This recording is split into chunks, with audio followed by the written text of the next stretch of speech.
Assalamualaikum warahmatullahi wabarakatuh.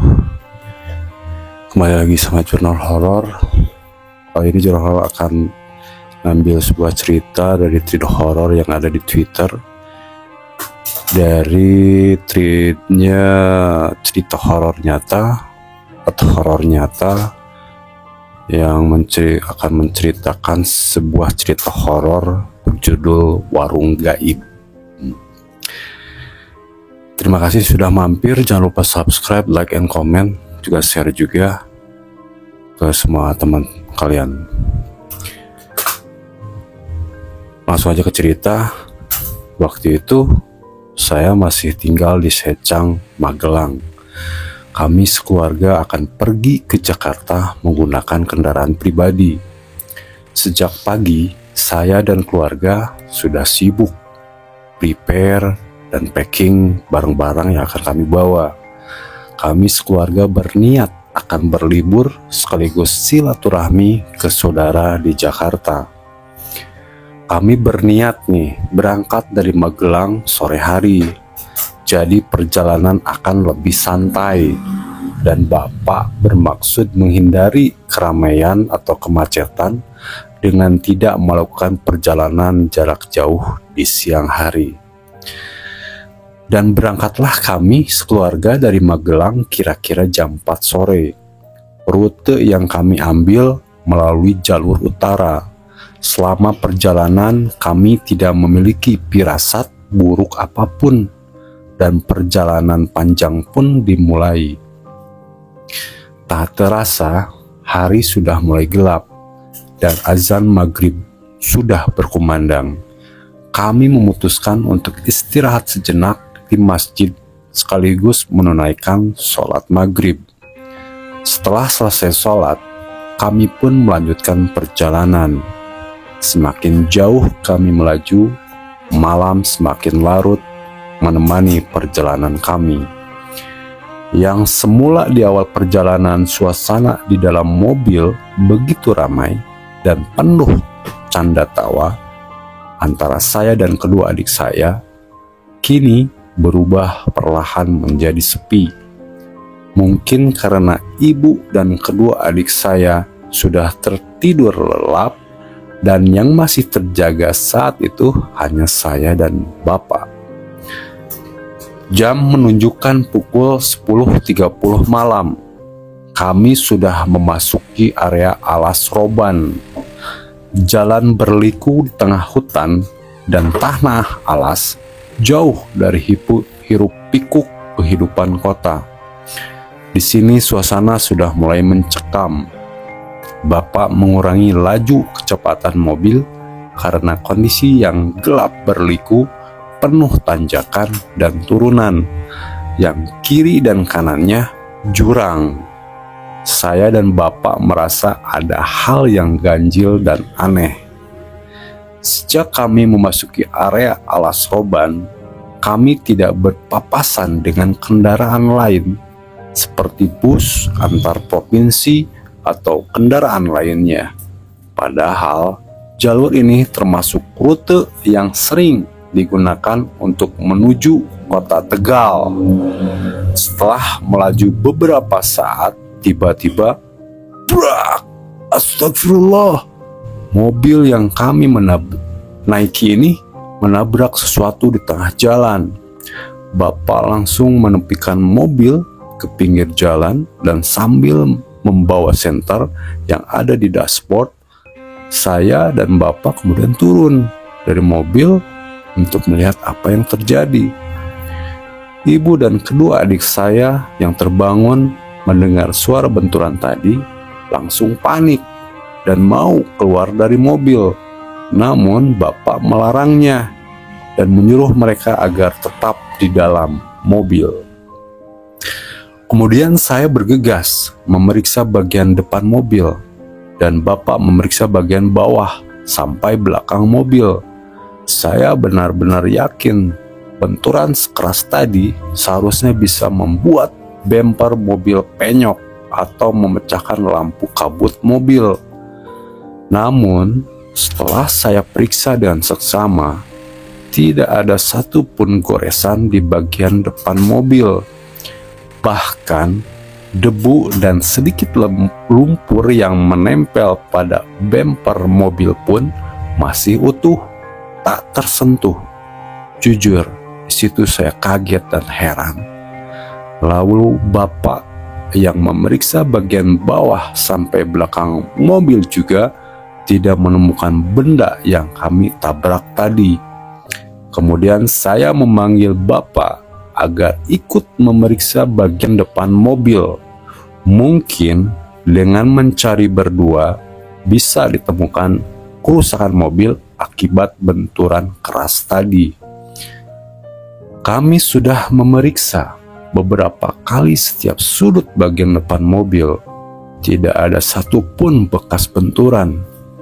Lalu, apa yang kami tabrak tadi? Karena kami merasa ada yang tidak beres, saya dan Bapak lekas masuk ke dalam untuk melanjutkan perjalanan. Kedua adikku langsung pindah posisi duduk. Yang semula duduk di kursi belakang, sekarang pindah ke kursi tengah bersama ibu. Dan saya duduk di kursi depan menemani Bapak.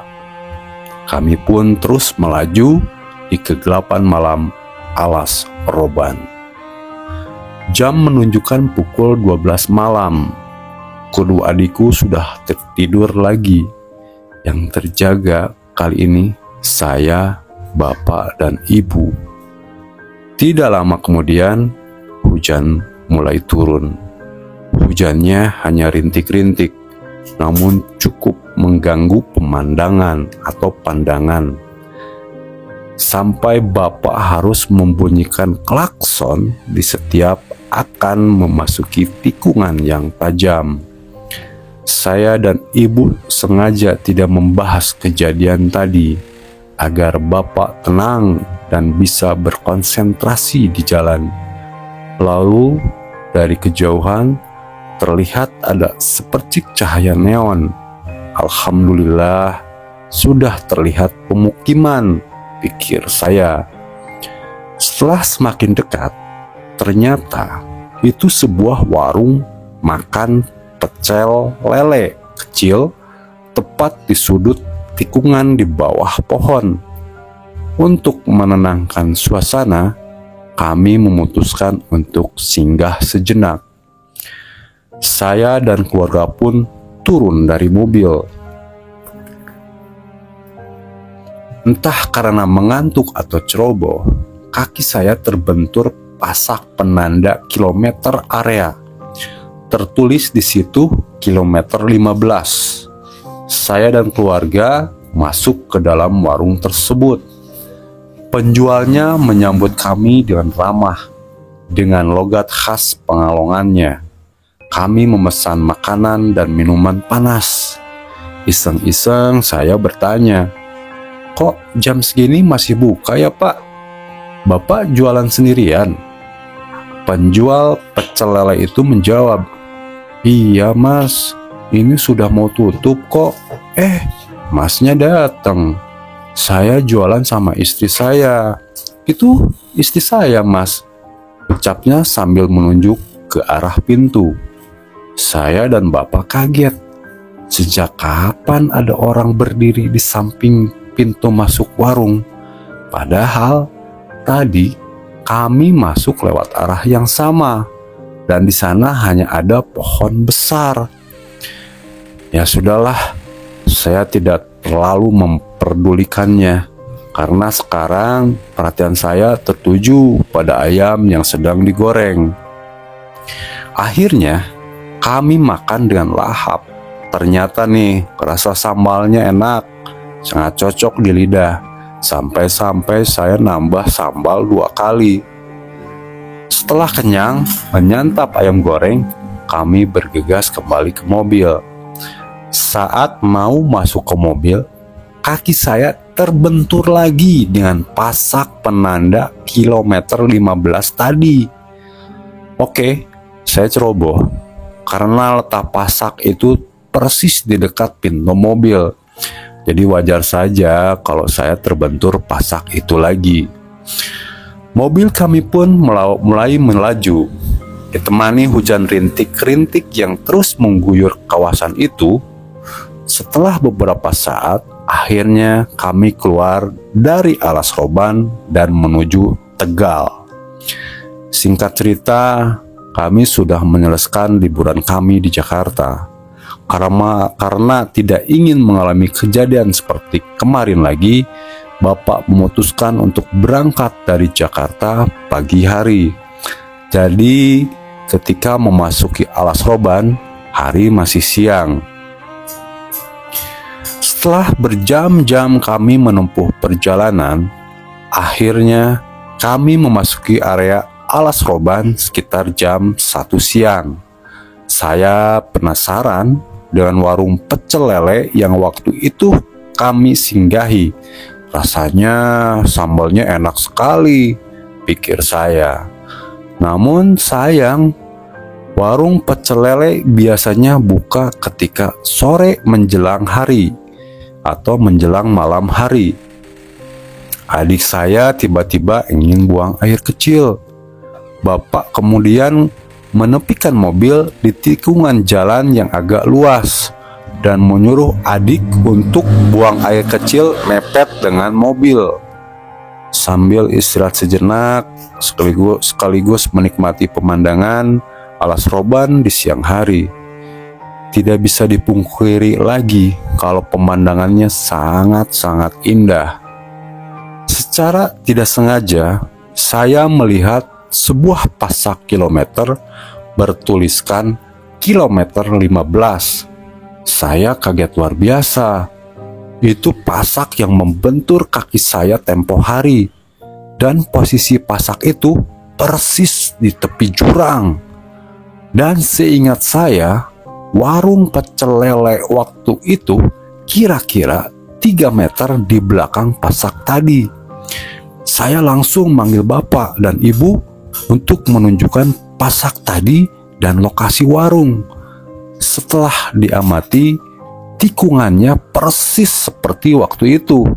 Ada pohon besar di tepi jalan dan pasak bertuliskan kilometer 15. Namun 1 meter di belakang pasak itu sudah jurang yang sangat dalam. Kesimpulannya, waktu itu kami sedang makan di pinggir jalan, tepat melayang di atas jurang. Hanya satu hal yang bisa menjelaskan kejadian tersebut. Kami singgah di warung gaib. Nah, itulah salah satu tweet horor yang ada di Twitter, yang ada di cerita horor nyata atau horor nyata. Nanti sekalian saya cantumkan linknya di deskripsi supaya kalian bisa baca langsung di tweet horornya cerita horor nyata. Terima kasih yang sudah mampir. Jangan lupa subscribe, like, comment, dan share juga. Sampai ketemu lagi di Jurnal Horor.